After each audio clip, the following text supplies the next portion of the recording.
2011 թվականի ապրիլի 1-ից հետո գազի գնի փոփոխություն Հայաստանում չի սպասվում, գոնե մեկ ամսով։ Այս մասին ազգային ժողովում այսօր հայտարարեց հանրային ծառայությունները կարգավորող հանձնաժողովի նախագահ Ռոբերտ Նազարյանը։ Իսկ էլեկտրաէներգիայի սակագինը փոփոխության չի ենթարկվի մինչև 2012 թվականը։ Պատգամավորներն այսօր փորձեցին պարզել, թե ինչ ծախսեր է կատարում Հայ-Ռուսգազարտը, որ սահմանի վրա Ռուսաստանից գնվող $180 գազի գինը մինչև սպառողներին հասնել է կրկնապատկվում է։ Սահմանի վրա $180 ներկրվող գազի գնին պարոն Նազարյանը գումարեց $47.9 ավելացած արժեքի հարկը, 5.34% գազի կորուստները, $17 շահութաբերության համար եւ եւս $17 Հայ-Ռուսգազարտի անձնակազմը պահելու համար եւ ստացավ Հայաստանի Հանրապետության քաղաքացուց գանձվող 280 ամերիկյան դոլարը։ Ազգային ժողովի նախագահ Հովիկ Աբրահամյանն այսօր հանրային հանձնաժողովին առաջարկեց օրենսդրական փոփոխություն կատարել եւ բնակչությանը հնարավորություն տալ հանրային ծառայությունները կարգավորող հանձնաժողովի հետ միասին դատարաններում պայքարել մենաշնորհների դեմ։ Ռոբերտ Նազարյանը ժամանակ խնդրեց ազգային ժողովի նախագահից նրա առաջարկը հանձնաժողովում քննարկելու համար։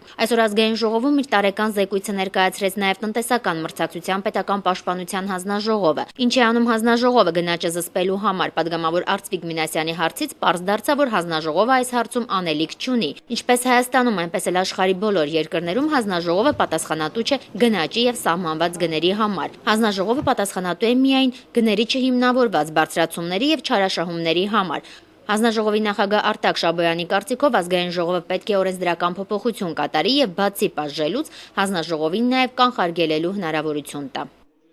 Վիկտորիա Աբրամյան, IPV